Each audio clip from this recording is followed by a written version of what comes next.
তাড়া লাগানোর কোন দরকার আছে? আছে? আপনি যে দ্রুত অজু করলেন তার কারণে যদি এখানে বা যে জায়গাগুলো সুন্দর করে ধৌত করার দরকার সেই জায়গাগুলো যদি শুকনো থাকে তো আপনার তো অজু হলো না। অজু হলো? এটা কথা বলেন। তাহলে তো আপনি তো বিনা অজুতে নামাজ পড়লেন, তো আপনার নামাজের আর 2 পয়সা দাম আছে? কথা বলেন। তাহলে প্রথম ভুল, আমরা দ্রুত অজু করি, ওটা দ্রুত করবেন না, ধীর স্থিরতার সাথে অজু করবেন, কোনো জায়গায় যেন শুকনো না থাকে। তারপরে আরেকটা ভুল করি, কি বলেন? ওই ভিজে অবস্থায় খুব দ্রুত মসজিদে ছুটলাম, জমাত ধরবো। এখানে আরেকটা ভুল, অধিকাংশ মসজিদ গুলো এখন টাইলস আর পাথর লাগানো। হয়তো আপনার মসজিদের কি পরিবেশ আমি জানি না, কিন্তু আমাদের শহরতলিতে যত মসজিদ সব পাথর বা টাইলস লাগানো। এখন এই পাথর বা টাইলস আপনার ভিজে পা যদি পড়ে যে কোনো মুহূর্তে স্লিপ টেনে আষাঢ় খেয়ে পড়ার সম্ভাবনা রয়েছে, আছে না নেই? আর একবার যদি পড়েন তো হাত ভাঙবে না, পা নাইলে মাথার হাড়, নাইলে বুকের হাড়। ইসলাম শরিয়ত তো আপনার এইভাবে ইবাদত করতে বলিনি। আপনি কেন করবেন? আপনি ধীর স্থিরতার সাথে মসজিদে যান। এই যে দ্রুত ছুটে গেলেন, গিয়ে কি ভুলটা হয়? খুব দ্রুত মসজিদে যাওয়ার কারণে মসজিদে গিয়ে তাহারিমা বেঁধেছেন, নামাজে দাঁড়িয়েছেন, তাহারিমা বাঁধার পরে পড়তে হয় সানা। আর আপনি এত দ্রুত গিয়েছেন, গিয়ে তো হাঁপিয়ে গিয়েছেন, গিয়ে শুধু নিঃশ্বাস নিচ্ছেন না নিঃশ্বাস ছাড়ছেন, সে দোয়া পড়াই ভুলে গেছে। হয় না? হয় না? বলেন বলেন, হয় না? হয় না? ও ভয়, এই ভুল যেন দ্বিতীয় দিন আর করবেন না। কথাগুলো গভীর ভাবে নেন। আমার বক্তৃতা আপনাদের অসুবিধা হচ্ছে? অসুবিধা হলে বলবেন, আমি এইবারে শুরু করবো ইনশাল্লাহ, টেনশন নেই। তো আপনি মাগরিবের নামাজ পড়তে গিয়েছেন, গিয়ে দেখছেন ইমাম সাহেব বৈঠকে বসে রয়েছে, যে তাশাহুদ পড়ে আত্তাহিয়াতু, ওই বৈঠকটা বসে রয়েছে। আপনি তো সবে মসজিদে ঢুকেছেন, কিন্তু ঢুকে আপনি নির্ণয় করতে পারছেন না এটা দ্বিতীয় রাকাতের বৈঠক না তৃতীয় রাকাতের বৈঠক, মানে শেষ বৈঠক। আপনি ধরেই নিয়েছেন যে এটা 3 রাকাতের বৈঠক, মানে শেষ বৈঠক। তো আপনার স্মরণ হয়ে গেল যে যদি এই বৈঠকটাই আমি তাশাহুদ পরিমাণ সময় পেয়ে যাই তো আমি জামাতের সব পূর্ণাঙ্গ পেয়ে যাব। তা আপনি নিয়াত করে বসে পড়বেন। বসে আপনি তাশাহুদ পড়ছেন, এমন তো অবস্থায় দেখা গেল ইমাম সাহেব আল্লাহু আকবার বলে ঠেলে উঠেছে, 3 রাকাত নামাজ পড়াবে। আচ্ছা, আপনার 1 রাকাত নামাজ হয়েছে, কিন্তু আপনার একটা বৈঠক হয়েছে না হয়নি? কথা বলে। বসেছেন, তাশাহুদ কমপ্লিট করেছেন, ইমাম উঠলেও তাশাহুদ আপনার কমপ্লিট করে উঠতে হবে। উঠেছেন, একটা বৈঠক কমপ্লিট, অথচ 1 রাকাত নামাজও বলেন বলেন ভাই। এবারে ইমাম সাহেব 3 রাকাত নামাজ সমাপ্ত করে এন্ড করে যখন সালাম ফেরাবেন, দাঁড়িয়ে না বসে? তাহলে ইমাম শেষ একটা বৈঠক করলো, আর এই বৈঠকে ইমাম বসার সাথে সাথে আপনার হয়ে গেল 2টো বৈঠক, অথচ নামাজ হয়েছে 1 রাকাত। নামাজ কয় রাকাত হয়েছে? 1 রাকাত, অথচ বৈঠক। আঙুল করেন হিসাবটা কষেলেন, ঠিক বলেছি না ভুল বলেছি মিলিয়ে নেন। এবারে ইমাম যখন সালাম ফিরিয়ে দিয়েছে ডান দিকে বাম দিকে, আপনি উঠলেন, আপনার তো সালাম ফেরানো চলবে না, আপনার তো এখনো 2 রাকাত নামাজ বাকি। এবারে আপনি ঠেলে উঠেছেন, বাকি নামাজ সমাপ্ত করবেন, মানে 1 রাকাত ইমাম সাহেবের সাথে পেয়েছেন, মানে বাকি 2 রাকাত কি একসাথে পড়ে বসবেন নাকি? না, নিয়ম তো তা না। আপনার দ্বিতীয় রাকাতে একটা বৈঠক করতে হবে। আপনার তো 1 রাকাত নামাজ হয়েছে, আপনার তো দ্বিতীয় রাকাত কমপ্লিট হয়নি, বা দ্বিতীয় রাকাতের যে বৈঠক করা জরুরি ওটা তো আপনি করেননি। এজন্য দ্বিতীয় রাকাতে নামাজ সমাপ্ত করে আপনার দ্বিতীয় বৈঠক, যে বৈঠকটা করতে হয় অন্যান্য নামাজে প্রথম বৈঠক, ওটা আপনার করতে হবে। আর করলেই আপনার বৈঠক হয়ে যাবে তখন 3টে। হবে না? হবে না? কথা বলেন। আগে হয়েছে 2টো, দ্বিতীয় রাকাতে একটা করলেন, 3টে। এবারে 3 রাকাত নামাজ যখন সমাপ্ত করবেন, দাঁড়িয়ে তো আর সালাম ফেরাবেন না, আবার তো বসতে হবে। কথা বলেন, বসতে হবে না? তাহলে বৈঠক করা হলো, হলো না? আগে মনে ছিল হুজুর মনে হয় গাঁদা টাদা টেনে বলতেছে নাকি বলে। চলেন এইবার আমার দুটো কথা মাথায় ঢোকে। রমজানের রোজা আমাদের থেকে বিদায় নিল, এত সহজ রোজা, তারপরেও আমরা যারা কাজা করেছি সুস্থ সবল দেহে, আমি অনুনয় বিনয় করি আপনার পায়ে দুটো হাত দিয়ে বলবো কাল থেকে লেগে যান বিসমিল্লাহ বলে। একটার পরিবর্তে 60টা করে রোজা করতে হবে। কটা বলেছি? 60টা। একটা রোজার পরিবর্তে 60টা, তার মানে সারা বছরে 5টা রোজার কাফারা আদায় হবে। সারা বছরে 5টা রোজার কাফারা আদায় হবে। আপনার মেশিনের দিক ঘুরিয়ে দেন, আমার লাগবে না ভাই। পরের যে হুজুর আসবেন তার দেন। আমার না শরীর ভালো না তো, অসুস্থ। এখন মুহাম্মদ সাল্লাল্লাহু আলাইহি ওয়াসাল্লামের উম্মত আমরা, আমাদের জন্য আল্লাহ রোজা সহজ করে দিয়েছেন, তারপরে আমরা অত্যন্ত কঠিন ভাবি। একটা মাসের রোজা হয় 29, নইলে 30, এর বেশি হয়? বলেন হয়? যারা ওমরা করতে যান রমজানের আগে তাদের জন্য কখনো কখনো 31টা হয়, যদি ফিরে আসে। আর ফিরে না আসে ওখানে ঈদ করলে তাহলে তার 29 বা 28টাই 30টাই হবে। অথচ এই পৃথিবীর প্রথম যিনি রসুল ছিলেন হযরত নবী নূহ আলাইহিস সালাম, পৃথিবীর প্রথম রসুলের নাম কি বলেন? সবাই মিলে বলেন। হ্যাঁ, মুখস্থ করে নেন। আপনি বলেন আদম আলাইহিস সালাম। আদম আলাইহিস সালাম রসুল না, আদম আলাইহিস সালাম ছিলেন নবী। আদম আলাইহিস সালাম ছিলেন, আর নূহ আলাইহিস সালাম ছিলেন আমাদের নবীর মতো বিশ্ব নবী। আমার নবী যেমন তামাম পৃথিবীর মানুষের নবী, নূহ আলাইহিস সালামও ছিলেন তামাম পৃথিবীর মানুষের নবী। 950 বছর কলেমার দাওয়াত দিয়েছেন, অথচ তার উম্মতের সংখ্যায় 100-র গন্ডি টপকায়নি। কেন বলেন? আসলে তার শরিয়াত ছিল এরকম কঠিন। তার শরিয়াত সহজ ছিল বলে মনে হয় নাকি বলেন? একটু কথা বলেন বাবা, আমার সাথে কথা বললে আপনাদের ঘুমও কম লাগবে, আর আমার কথাগুলো দীর্ঘদিন আপনাদের ব্রেনে থাকবে। আমি এক মুখে কথা বলতে পারি। নূহ আলাইহিস সালামের রোজা ফরজ ছিল বছরে 2 দিন বাদ, ঈদুল ফিতর, ঈদুল আযহা, দুটো ঈদের দিন। এই দুটো দিন বাদ দিয়ে টোটাল বছর নবী নূহ আলাইহিস সালাম এবং তার উম্মতের জন্য রোজা রাখা ছিল ফরজ।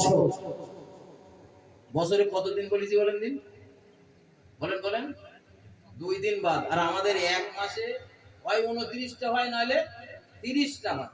আর উম্মতে মুহাম্মাদির জন্য বছরে 5টা রোজা রাখা হারাম, দুটো ঈদের দিন আর কুরবানির ঈদের মানে ঈদুল আযহার পরের 3 দিন, এই 5 দিন রোজা রাখা হারাম। এছাড়া আপনি সারা বছরে অ্যাডিশনাল হিসাবে যদি মনে করেন আমি নফল রোজা করতে পারেন, কোনো সমস্যা নেই, কিন্তু ফরজ রোজা আমাদের জন্য 1 মাস, এর বেশি নয়। অথচ নবী নূহ আলাইহিস সালামের জন্য বছরে 2 দিন ছাড়। বছরে হবে কঠিন না সহজ বলে মনে হয়? আর সেই তুলনায় আমাদের রোজা সহজ না কঠিন? এই জন্য আল্লাহ কোরআনে বলেছেন যে আমি তোমাদের জন্য রোজা সহজ করে দিয়েছি। অথচ এত সহজ হওয়ার পরেও আমরা সেই রোজা হেলায় হারিয়ে ফেলি। আমার ভাই ও বাবাজিরা আমার, ভুল আমাকে নেবেন না, ভুল আমাকে বুঝবেন না। আমি আপনাদেরকে আলোচনা শোনাবো, তবে তার আগে এই বিষয়ে আরো দুটো কথা মাথায় রাখুন।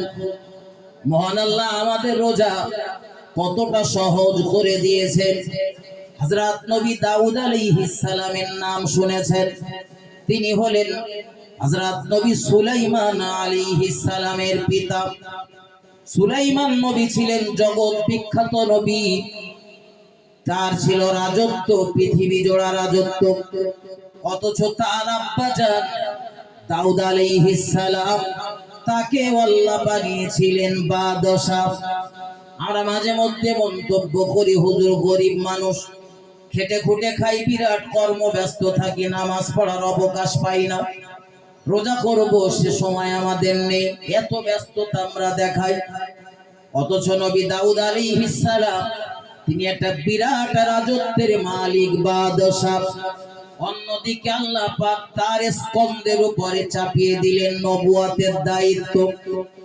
অন্যদিকে আসমানি কিতাব মহান আল্লাহ সর্বমোট 104টি পাঠিয়েছিলেন।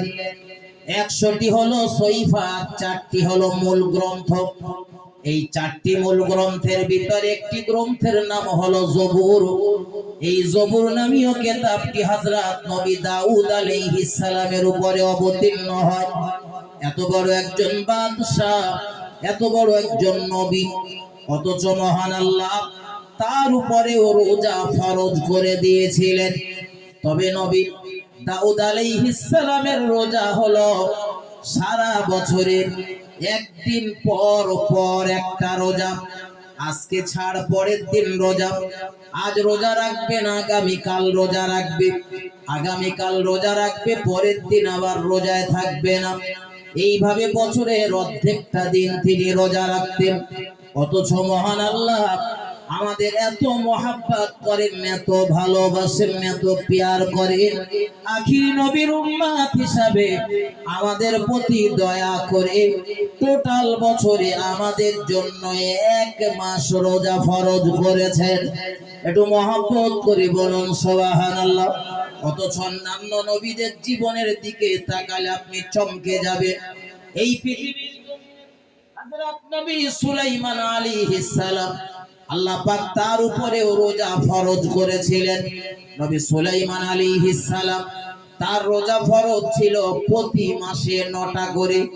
এক মাসে 29টা হোক আর 30টা হোক, 9টা করে রোজা তার বাধ্যতামূলক।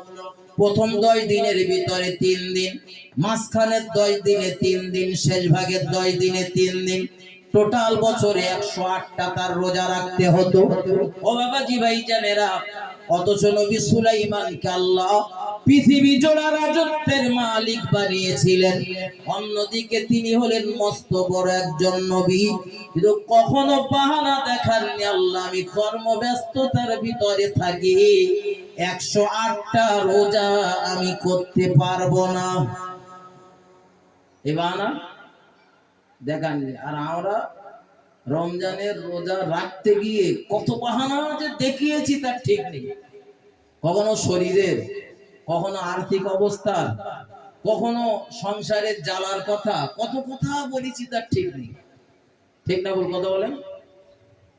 আমি রোজা রস করে শেষ করবো না, চিন্তা নেই।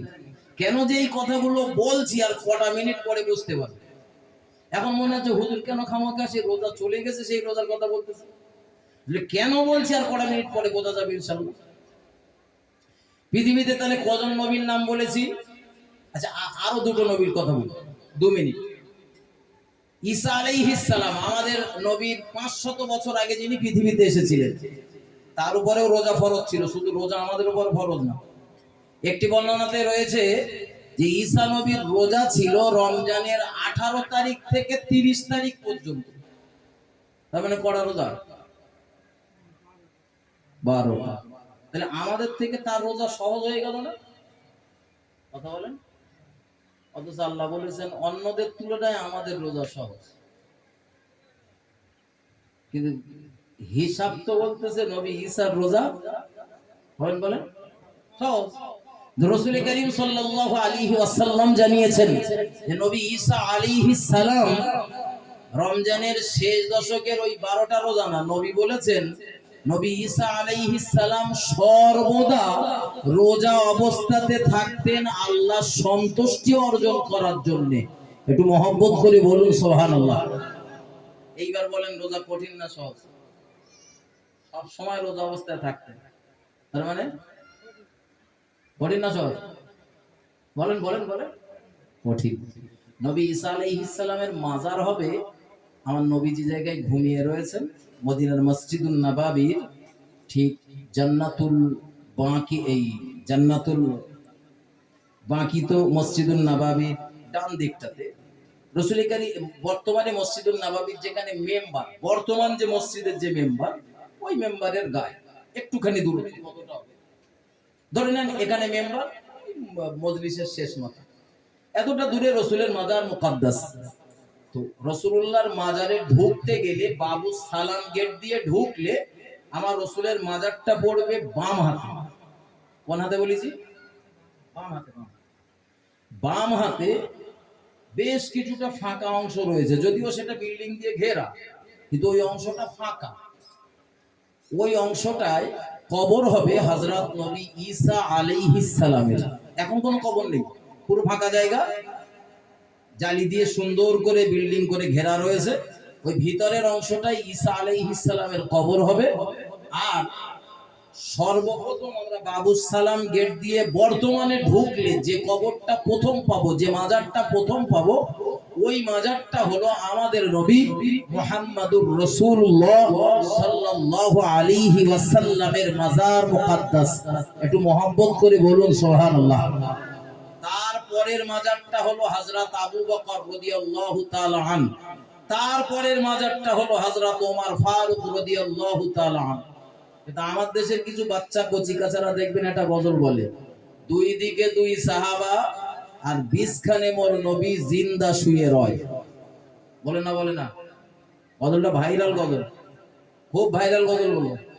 আর আমরা ওই পরিমাণ তকবীর টকবীর দেই সুবহানাল্লাহ। কম বলি না বেশি বলি? একটু কথা বলেন।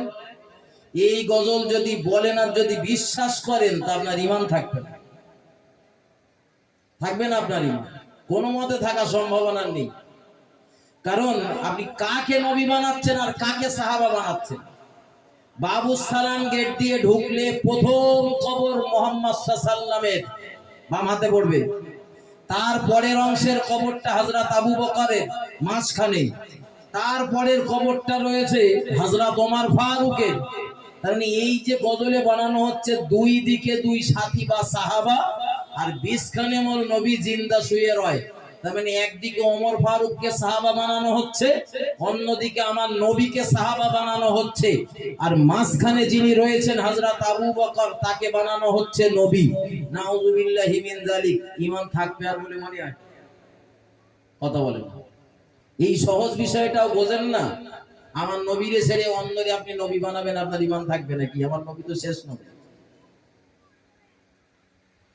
আমার ভাই ও বাবাজিরা আমার, আলোচনা এখানে নয়, ফিরে চলুন।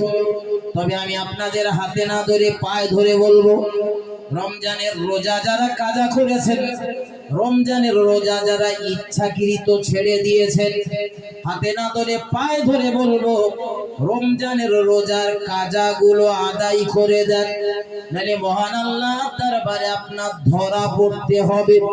সেদিন বলো ঠেকানোর মতো কারো পাবেন না। আমার দাওয়াত করেছেন বলে মনে হয় কি আমি আপনার পকেটে করলে জান্নাতে যাব নাকি বলেন? হ্যাঁ, আমারে খুঁজে পাওয়া যায় কি তার ঠিক ঠিকানা নেই, আমি আপনার জান্নাতে করি, জান্নাতে। একদম সোজা কথা ভাই, ব্যবসা করার মন মানসিকতা আমার না। হ্যাঁ, আপনি যদি বলেন যে হুজুর আপনি কি সাফা সুপারিশে বিশ্বাস করেন? হ্যাঁ করি, কেন করব না? অবশ্যই করি, কিন্তু তার যোগ্য দাবিদার হতে হবে তো নাকি? যোগ্য ব্যক্তি হতে হবে। একজন হাফেজে কোরআন 10 জনের জন্য সুপারিশ করতে পারে, একজন আলেমে দ্বীন 40 থেকে 70 জনের জন্য সুপারিশ করতে পারে, কিন্তু নবী হাদিস শরীফের ভিতরে বলেছেন তারা তাদের গোত্রের মানুষদের জন্য সুপারিশ করবে। তার মানে আমি হাসিবুর আল্লাহ যদি আমারে বলেন যে জীবনের গুনাহগুলো ক্ষমা করে দিল, শুধু কোরআনের খাতিরে তোরে জান্নাতে যাওয়ার অনুমতি দিলাম, যা 10টারে জান্নাতে নিয়ে যেতে পারবি, বিশ্বাস করেন বড় মোল্লা খালির কোন মানুষের কথা আমার স্মরণ হবে না একবার। হবে আমি সোজা সাপটা বলে ফেলছি, কেউ উজ্জ্ব রাখে আর আমি সরাসরি বলে দিলুম। আমার যদি ডাকার দরকার হয় আমার আব্বার ডাকবো, আমার মায়ের ডাকবো, আমার 2-3টে ভাই রয়েছে তাদের ডাকবো, আমার একটা বোন রয়েছে তার ডাকবো, ডাকার প্রয়োজন হলে আমার দাদারা দাদিমার ডাকবো, ডাকার প্রয়োজন হলে আমার চাচা কটার ডাকবো, ডাকার দরকার হলে আমার নানারা নানিমার ডাকবো, ডাকার দরকার হলে আমার নিজের যে সন্তানগুলো রয়েছে তাদের ডাকবো, ডাকার প্রয়োজন হলে আমার স্ত্রীটার ডাকবো। এই যা ডেকেছি তাই 20 জন হয়ে গিয়েছে। আল্লাহ তো বলেছেন 10 চালিয়ে যাবে। কথা বুঝতে পারেননি নাকি? পরের ভরসায় পুকুর কাটা বুদ্ধিমানের কাজ নয়। নিজে যদি পুকুর চাষ করতে পারে তো পুকুর কাটেন, অন্যথায় যে চাষ করছেন ওই চাষ করুন, জীবন নইলে বৃথা হয়ে যাবে। নিজে যদি পুকুর চাষ করতে পারেন খুব ভালো, পুকুর কাটুন। নাহলে পরের ভরসায় যদি পুকুর কেটেছেন, ও পুকুর নিজে চাষ করতে না পারলে বলো হয় পানা হবে, আর নাহলে এঁদো পুকুর হবে, ওতে মাছ চাষ হবে না। কথাগুলো শুনতে খারাপ লাগলেও অতি বাস্তব কথা বলছি। আপনার মানতে ইচ্ছা হয় মানুন, না হয় না মানুন, আমার পৌঁছে দেবার দায়িত্ব পৌঁছে দিলাম। আপনি মানবেন কি মানবেন না ওটা আপনার ব্যক্তিগত ব্যাপার। এবারে চলুন কোরআন শরীফের যে আয়াতটা আমি সর্বপ্রথম তেলাওয়াত করেছিলাম সেই আয়াতটার বিষয়ে দুটো কথা বলি। এখানে এই বক্তৃতাটা এ পর্যন্ত রাখেন, আমি আরো একটু এগোবো না। আমি আরো একটা কথা বলি। পৃথিবীতে প্রথম রোজা রেখেছিলেন হযরত নবী আদম আলাইহিস সালাম। তার রোজা ছিল মাসে 3 দিন করে ফরজ, 13, 14, 15।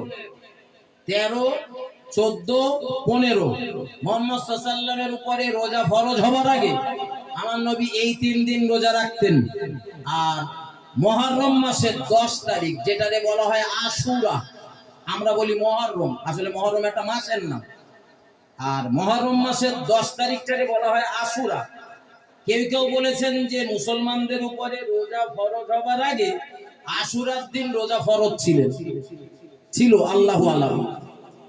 রাসূল এই কটা দিন রোজা রাখতেন। আর আদম আলাইহিস সালাম রোজা রেখেছিলেন প্রতি মাসের মাঝখানে 3 দিন, এর আগের 3 দিন, 13, 14 আর 15। আর পৃথিবীর প্রথম রোজা যে ব্যক্তি রেখেছিলেন সেই ব্যক্তিটির নাম হলো হযরত নবী আদম আলাইহিস সালাম। তিনি রোজা রেখেছিলেন এক টানা 30 দিন অথবা 40 দিন। কি জন্য রেখেছিল ইতিহাস আপনাদের জানা, আমি বলবো না, 1 মিনিট বলছি। আপনারা জানেন বুদ্ধিমান মানুষ ইশারা করলেই যথেষ্ট।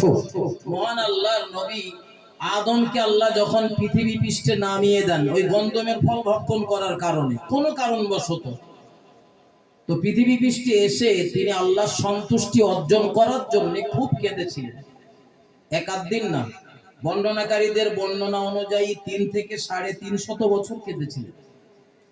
যেদিন নবী আদম কাঁদতে কাঁদতে কাঁদতে কাঁদতে কাঁদতে কাঁদতে আমার নবীর ওসিলা দিয়ে কাঁদছিলেন, রব্বানা, হে আমাদের প্রভু, যালামনা, আমরা জুলুম করেছি, আনফুসানা, আমাদের নফসের উপরে, ওয়া ইল্লাম তাগফির লানা, যদি আপনি ক্ষমা না করেন, ওয়া তারহামনা, যদি রহমত নাযিল না করেন, লানাকুনান্না মিনাল খাসিরিন। রব্বুল আলামিন আল্লাহ, আপনি যদি আমাদের ক্ষমা না করেন, আমাদের প্রতি রহমত নাযিল না করেন, আমরা ক্ষতিগ্রস্তদের দলভুক্ত হয়ে যাব। আল্লাহর নবী হযরত আদম আলাইহিস সালামের এই দোয়াটি মহান আল্লাহর দরবারে মঞ্জুর হয়, কবুল হয়। জিবরাইল আমিন এই সংবাদটি যখন নবী আদমের কানে পৌঁছে দিলেন, সময়টা ছিল ফজরের নামাজের ওয়াক্তে, পৌঁছে দিয়েছেন যখন, তখন ফজরের নামাজের ওয়াক্ত। দোয়া কবুল হয়েছে যখন, তখন হলো তাহাজ্জুদের নামাজের ওয়াক্ত। আমার নবী বলেছেন, দুনিয়ার মানুষেরা, মহান আল্লাহ প্রতিনিয়ত প্রতিদিন গভীর রাতে পৃথিবীর প্রথম আসমানে নেমে আসেন আর আমাদেরকে আহ্বান করেন, ডাকেন, ডাকতে থাকেন, আমার বান্দারা চলে এসো, কার কি লাগবে বলতে থাকো, চাইতে থাকো, আমি আল্লাহ পাক তোমার চাহিদা পূরণ করে দেব। একটু মহব্বত করে বলুন সুবহানাল্লাহ। ও বাবাজি ভাইজানেরা, হযরত নবী আদম আলাইহিস সালামের এই দোয়াটা মঞ্জুর হয়েছিল। সংবাদ পাওয়ার পর তিনি অত্যন্ত আনন্দিত হয়ে, খুশি হয়ে আল্লাহর সন্তুষ্টির জন্য 2 রাকাত নামাজ আদায় করেছিলেন। কেউ কেউ বলেছেন এই নামাজটাই হলো পৃথিবীর জমিনে প্রথম ফজরের নামাজ। একটু মহব্বত করে বলুন সুবহানাল্লাহ। আল্লাহর নবী হযরত আদম আলাইহিস সালামকে আল্লাহ যখন দুনিয়ার জমিনে নামিয়ে দিলেন, নবী আদম আলাইহিস সালাম আল্লাহর রেজামন্দি হাসিল করার জন্য সন্তুষ্টি অর্জন করার